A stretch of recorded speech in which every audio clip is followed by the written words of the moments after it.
The twin suns hung low on the horizon of Salcond 3, painting the alien bazaar in hues of fiery orange and deep crimson. The air was thick with the mingling scents of spices, metals, and the faint tang of ozone. It was the kind of place where anything or anyone could be bought and sold provided the price was right. Gabriel Cross, a human trader with a reputation for taking risks, walked through the crowded marketplace, his boots crunching against the dusty ground. Gabriel wasn't just any trader. He had built a life among the stars, darting from one alien world to another, carrying everything from rare minerals to contraband, depending on the client and his mood. His rugged face, scarred from years of close calls, betrayed his age more than the streaks of gray in his hair. But his eyes, sharp and restless, still burned with the fire of a man who refused to let the universe crush him.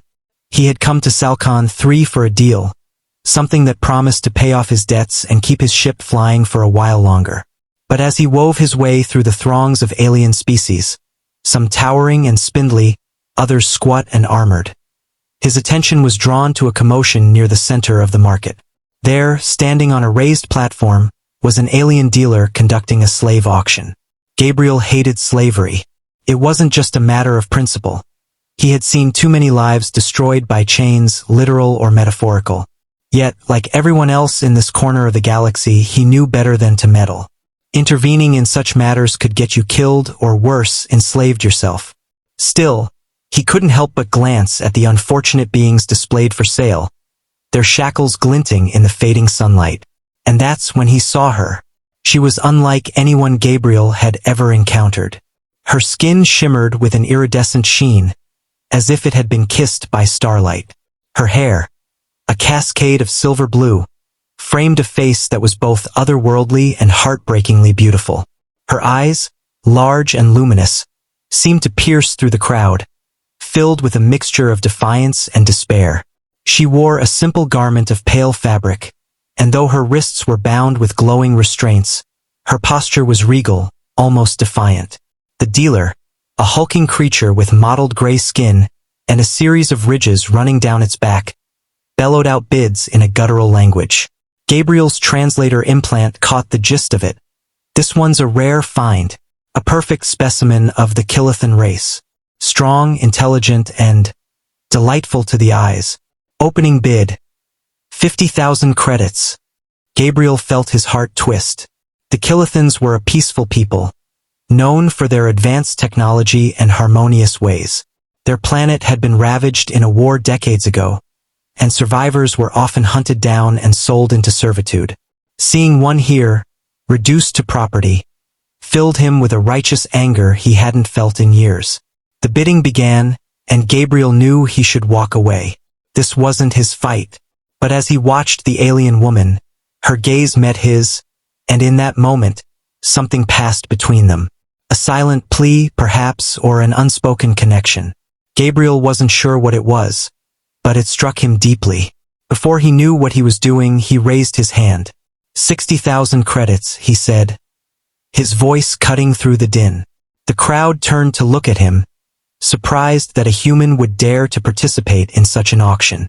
The dealer's eyes narrowed, clearly intrigued. The bidding escalated quickly. Other buyers, some human, some alien, threw out numbers with reckless abandon. Gabriel's heart pounded as he matched them, raising the stakes each time. He could feel the weight of every credit slipping away, the cost growing heavier with each bid.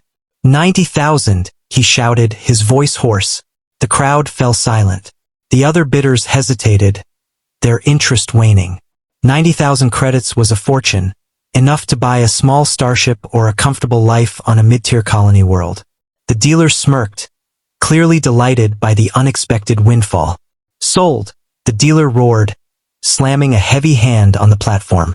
Gabriel exhaled sharply, his fists clenched at his sides. He approached the platform, his boots echoing on the metal steps. The dealer handed him a device to transfer the payment.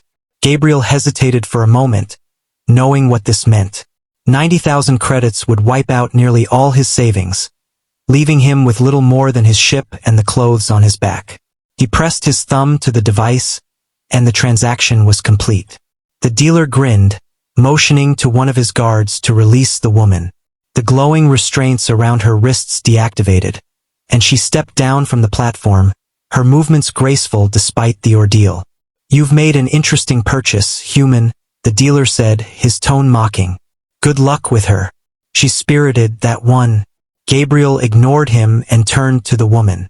Up close, she was even more stunning, her presence almost luminous. She looked at him with a mixture of gratitude and caution. "My name is Gabriel," he said softly, unsure if she would understand him. She tilted her head, her expression curious. "I am Lira," she replied, her voice melodic but tinged with exhaustion. "Why did you do this?" Gabriel hesitated. He didn't have a clear answer, not yet. "Let's get out of here," he said instead, motioning toward the direction of his ship. "I'll explain everything once we're safe." Lira nodded, and together they disappeared into the bustling crowd, the marketplace fading behind them. But Gabriel knew this was only the beginning. He had freed her, yes, but in doing so he had made himself a target. The dealer, the other bidders, perhaps even the shadowy forces that had enslaved her in the first place. None of them would let this go. And as much as he wanted to believe he had done the right thing, he couldn't shake the feeling that he had just stepped into a storm far larger than he could comprehend. Gabriel led Lira through the maze of market stalls, doing his best to blend into the throng of beings bustling about. He kept his head low, his eyes scanning for trouble. The weight of what he had just done pressed on him like an anvil. 90,000 credits, an obscene amount. Worse, the kind of crowd that frequented slave auctions didn't take kindly to interference, let alone from a lone human. Behind him, Lira followed silently, her eyes darting around the unfamiliar surroundings. She seemed to glide rather than walk, her movements graceful despite her weariness. Gabriel stole a glance back at her. For a brief moment, their eyes met, and he saw the faintest glimmer of hope in her gaze. A fragile, tentative thing that could shatter with the slightest misstep.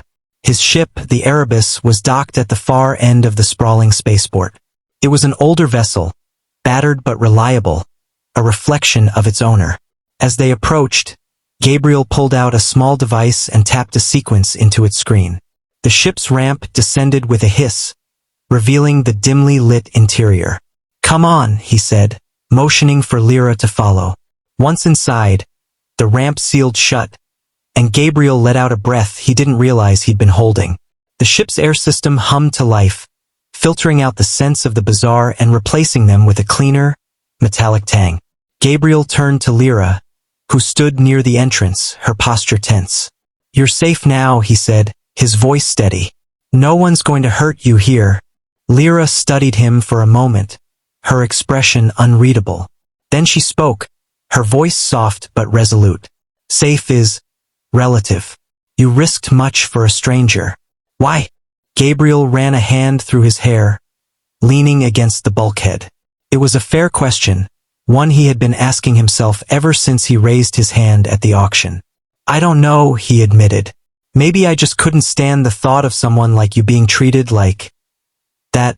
Her brows furrowed, and she tilted her head slightly. "Someone like me?" Gabriel hesitated. How could he explain it? Her presence was magnetic, almost otherworldly in its intensity. But it wasn't just her beauty. It was something deeper, an aura of dignity that even chains couldn't suppress. "You didn't belong there," he said finally. "Nobody does. But you especially." Lira's expression softened, and she nodded slowly. "Thank you," she said, "for what you've done. But you must understand. Freeing me will come at a cost. They will come for you. For us."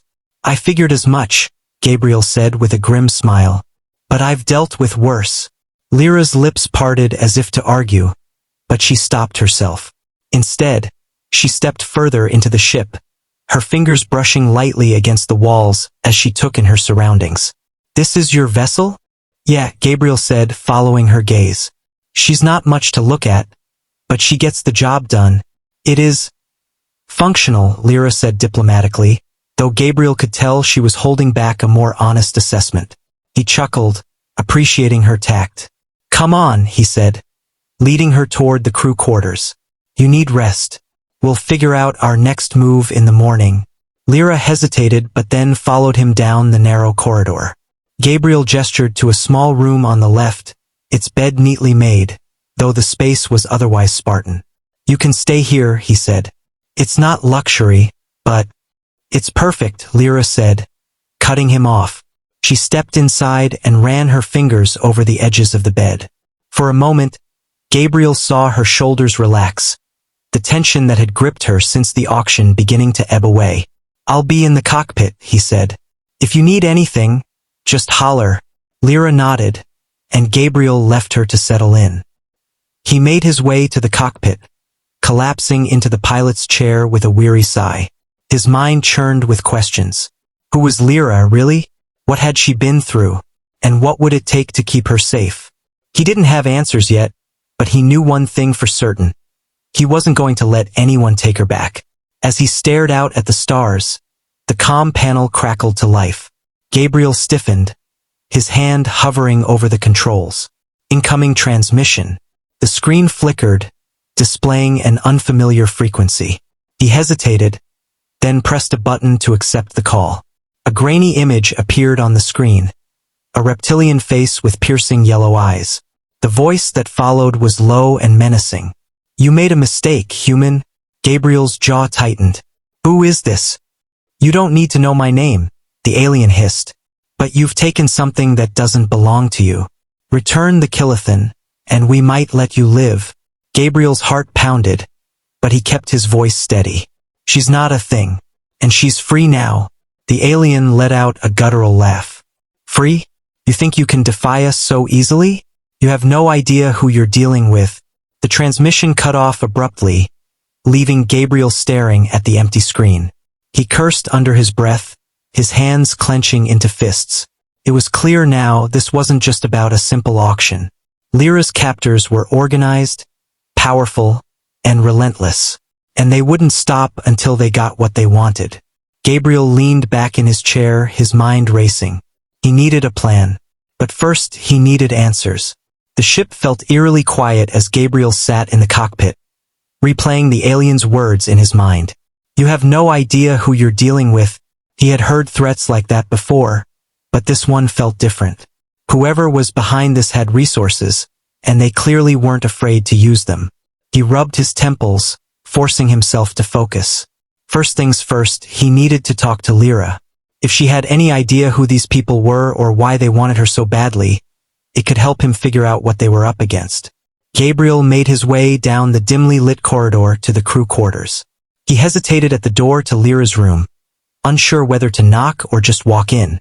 He opted for the former, tapping lightly against the metal frame. "Lira? Can we talk?" After a brief pause, the door slid open. Lira stood on the other side, her expression calm but guarded. She had shed the plain garment she'd been wearing at the auction and now wore a simple gray jumpsuit Gabriel had left for her, a spare from the ship's storage. It was slightly too large, but it fit well enough to be practical. "What is it?" she asked, her voice steady but tinged with curiosity. "We need to talk," Gabriel said, motioning for her to follow him. "I just got a message. I think it's about you." Lira's eyes flickered with unease, but she nodded and followed him to the galley, where they could sit and talk. Gabriel poured himself a cup of bitter, lukewarm coffee from the dispenser and offered her one, but she declined. "So," he began, leaning against the counter, "I got a transmission from someone claiming I made a mistake by freeing you. They didn't give their name, but they seemed pretty serious. Any idea who they might be?" Lira sat stiffly in the chair across from him, her hands folded neatly in her lap. For a moment, she didn't answer, her gaze fixed on the table. Finally, she spoke, her voice low. "It's likely the Vranak Syndicate. They're the ones who captured me." Gabriel frowned. He'd heard of the Vranak Syndicate, one of the largest and most ruthless criminal organizations in this sector of the galaxy. They trafficked in everything: weapons, drugs, stolen technology, and, of course, slaves. Crossing them was like painting a target on your back. "Why would they go to so much trouble for you?" Gabriel asked, his tone more curious than accusatory. Lira hesitated, her luminous eyes meeting his. "Because I'm not just any Kylithan," she said softly. "I'm one of the last of my kind. And I carry knowledge they believe can make them powerful. Gabriel's brow furrowed. What kind of knowledge? Lira's gaze flickered away. Our people were known for our advancements in energy technology. We had developed systems that could harness and store power on a scale no one else could achieve. The Vranak want that technology. They think I hold the key to it. Do you? Gabriel asked. Lira's silence was answer enough. Gabriel let out a low whistle, running a hand through his hair. Well, that explains why they're so determined. But if they think you'll just hand over this information, they're in for a surprise. It's not that simple, Lira said, her voice barely above a whisper. They don't need me to tell them. They need me alive because my essence is tied to the technology. It's encoded in my very biology. Gabriel stared at her, trying to process what she had just said. You mean they can extract it from you somehow? Lira nodded, her expression grim. Yes, and if they succeed, they could use it to power weapons, fleets, entire planets. It would give them control over entire systems. Great, Gabriel muttered. So not only did I piss off a galactic crime syndicate, but I also put myself in the middle of a potential arms race. Lira's lips curved into a faint smile, the first sign of humor he'd seen from her. You didn't have to help me, she said. But you did. That means something. Gabriel shrugged. Well, I've already spent 90,000 credits and made a bunch of enemies. Might as well see this through. Lira's smile faded, and she leaned forward slightly, her expression serious. You should know what you're getting into.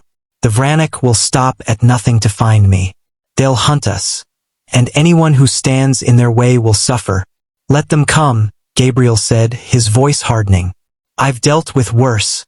Lira studied him for a moment, then nodded. Very well. But if we're going to survive, we need to move quickly. Staying in one place is too dangerous. Gabriel stood, setting his empty coffee cup on the counter. Agreed. I'll chart a course out of this system. Any idea where we should head? There's a Kylithan outpost on a moon in the Sarian belt, Lira said. It's abandoned, but it might have resources we can use. And it's sacred ground. They would hesitate to follow us there. Sounds like a plan, Gabriel said. I'll set the coordinates. As they made their way back to the cockpit, Gabriel couldn't shake the feeling that things were about to get much more complicated. He had freed Lira on a whim, driven by a sense of justice and a connection he couldn't quite explain. But now he realized her freedom had come with a heavy price. Not just in credits, but in the danger that now loomed over them both. He slid into the pilot seat and began inputting the coordinates for the Sarian belt. Lira stood beside him, her hands resting lightly on the back of his chair. Gabriel, she said softly. He turned to look at her. Her luminous eyes seemed to shimmer in the dim light of the cockpit. Thank you, she said. For everything. Gabriel gave her a faint smile. Don't thank me yet, he said. We're not out of this mess. Not by a long shot. As the ship's engines roared to life and the stars stretched into streaks of light, Gabriel couldn't shake the feeling that their journey had only just begun. The Erebus surged into hyperspace, the stars stretching into brilliant lines that seemed to pierce the void. Gabriel adjusted the controls, ensuring the course to the Sarian belt was locked. The hum of the ship's engines was steady and comforting, but the tension in the air was anything but. Lira stood behind him, her iridescent skin reflecting the faint glow of the cockpit's monitors. Gabriel could feel her presence even without turning around. It was hard to ignore. Her calm, watchful energy seemed to fill the space. Do you think they'll track us this quickly? Gabriel asked, breaking the silence. Lira hesitated. It depends. The Vranak have resources, but hyperspace travel isn't instantaneous. They'll need to calculate our trajectory based on the direction we left the system. The Sarian belt isn't an obvious destination, so we might gain some time.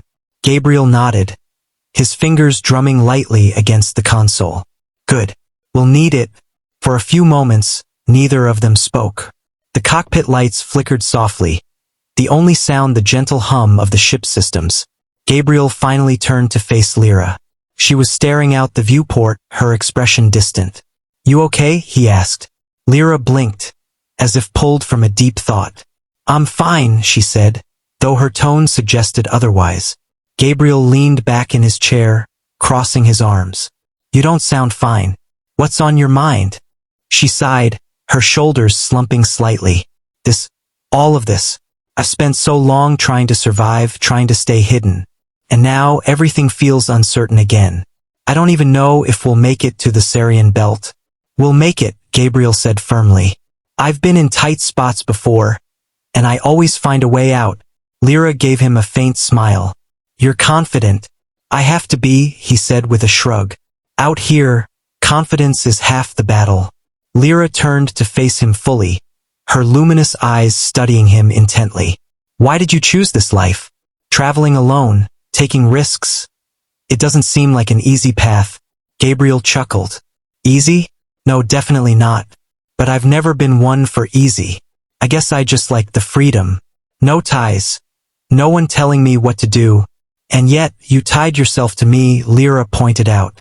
Gabriel hesitated, caught off guard by her bluntness. I guess I did, he admitted. But it felt like the right thing to do. You deserved better than what they had planned for you. Her gaze softened. Not many would take that risk, especially for someone they didn't know.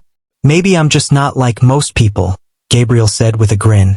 For a moment, Lira said nothing, her expression unreadable. Then she nodded, as if accepting his words. Thank you, she said quietly, for seeing me as more than what they tried to make me. Before Gabriel could respond, the ship's sensors beeped, drawing his attention. A red light flashed on the console, signaling an incoming transmission. Gabriel's stomach tightened. Looks like someone found us, he muttered. Lira tensed, stepping closer to the console. Can you trace the signal? Gabriel nodded, his fingers flying across the controls. The screen flickered, displaying a familiar frequency. It was the Vranak Syndicate again. They're persistent, he said grimly. He hesitated for a moment, then pressed the button to open the transmission. The screen lit up, revealing the same reptilian alien he had spoken to earlier. Its yellow eyes glowed with malice, and its scaly lips curled into a cruel smile. Gabriel Cross, the alien hissed. You're making this far too difficult. Gabriel leaned forward, his jaw tight. I told you before. She's free now. You're wasting your time. The alien let out a low, guttural laugh. Free? Do you think we care about your human notions of freedom? The Kylithan is ours, and we will have her. You'll have to catch us first, Gabriel shot back. The alien's smile widened. Oh, we will. Your little jump into hyperspace won't save you. We've planted trackers in every system you've visited. We know your habits, your routes. You won't escape us. Gabriel's heart sank, but he kept his expression neutral. Good luck with that. The alien's image flickered, replaced by a series of coordinates. Gabriel's eyes widened. The Vranak had sent a message directly to his NAV systems, showing the locations of several ships converging on their position. They're hurting us, Lira said, her voice tight with worry. They know where we're going. Gabriel cursed under his breath. Not for long. He slammed his fist on a nearby button, cutting off the transmission. The screen went dark, but the threat loomed large. We need to change course, he said, already adjusting the controls. They'll expect us to keep heading for the Sarian belt. We'll take a detour. To where? Lira asked, gripping the back of his chair. Gabriel glanced at her, his mind racing. There's a nebula about 20 light-years from here, the Seraph's Veil. It's dense enough to scramble most tracking systems. We can hide there until we figure out our next move. Lira hesitated, then nodded. Do it. Gabriel engaged the new course, the ship lurching slightly as it adjusted its trajectory. The stars outside shifted, and the tension in the cockpit grew heavier. As the Erebus sped toward the nebula, Gabriel couldn't help but glance at Lira. Her expression was calm, but her hands were clenched at her sides, betraying her unease. Don't worry, he said, his voice steady. We'll get through this.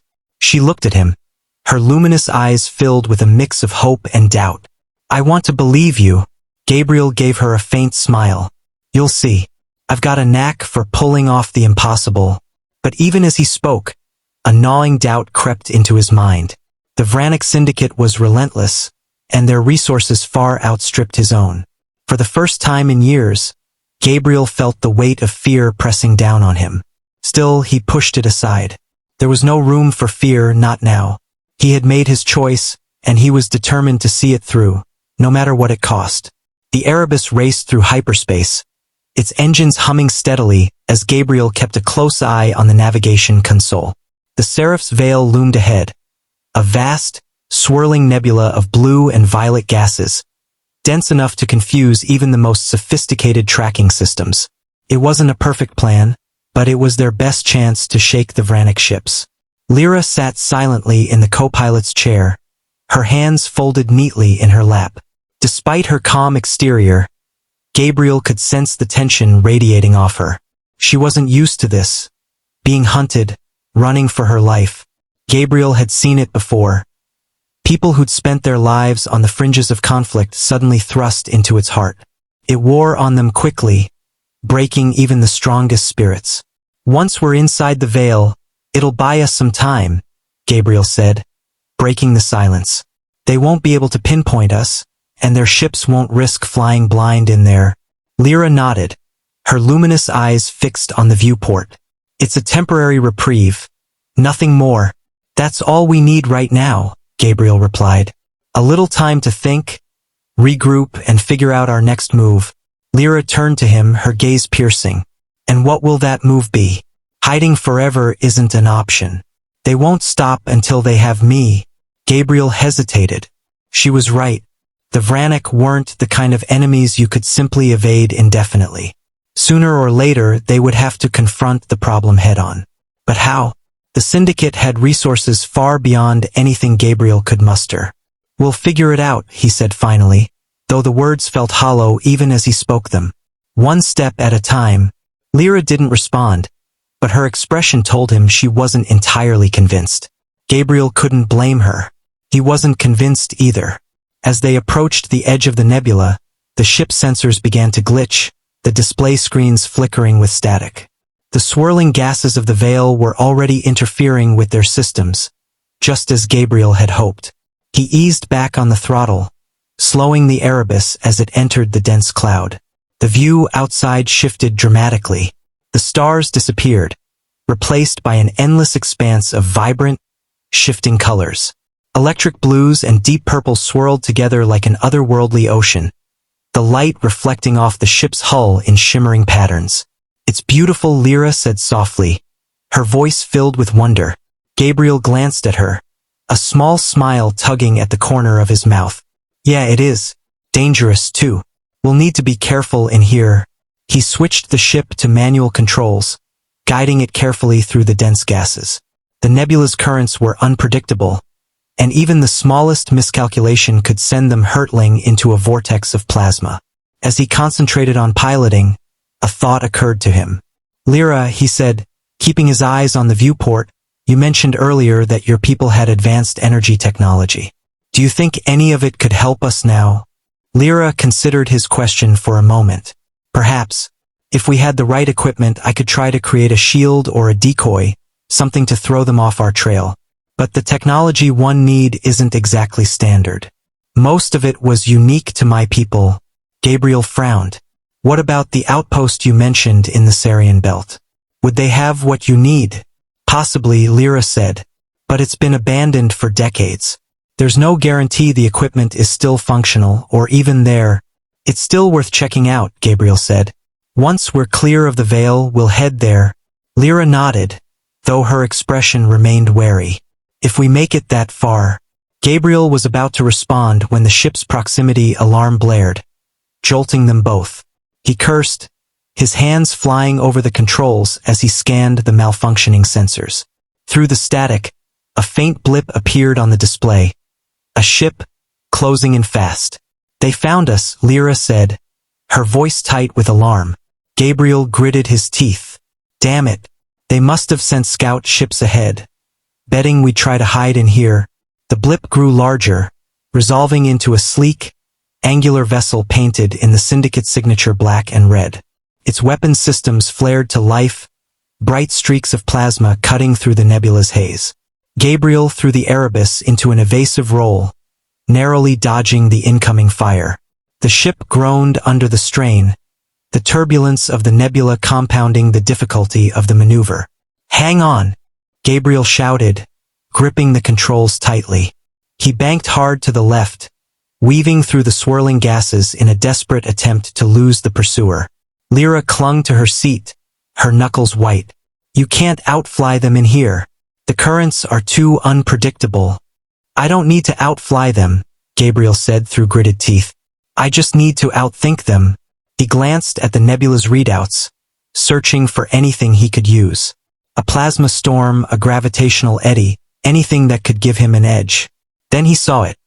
A dense cluster of charged particles ahead, glowing brightly on the display. "That'll do," he muttered. "What are you planning?" Lira asked, her voice tinged with both fear and curiosity. Gabriel didn't answer. He adjusted their trajectory, aiming for the particle cluster.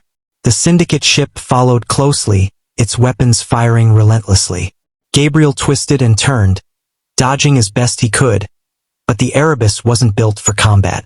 As they neared the cluster, the ship's systems began to glitch even more severely, the interference from the charged particles wreaking havoc on their electronics. Gabriel's hands shook as he fought to keep the controls steady. "This is insane," Lira shouted. "We'll be torn apart. Trust me," Gabriel yelled back. He veered sharply into the heart of the cluster, the ship's shields flaring as the particles bombarded them. Alarms blared, and the lights flickered ominously. Behind them, the Syndicate ship hesitated, its pilot clearly unsure whether to follow. Gabriel seized the moment, pushing the Erebus deeper into the cluster. The interference grew stronger, and soon the Syndicate ship disappeared from the sensors entirely. "We lost them," Gabriel said, slumping back in his seat with a heavy sigh of relief. Lira stared at him, her expression a mixture of awe and disbelief. "You're either a genius or completely mad," Gabriel chuckled weakly. "Maybe a bit of both." As the Erebus emerged from the cluster, the dense colors of the veil began to thin, revealing the vast expanse of space beyond. Gabriel set a course for the Sarian belt, his mind already racing with the next steps. They had survived for now, but the fight was far from over. And as Gabriel glanced at Lira, he couldn't shake the feeling that their journey was only beginning.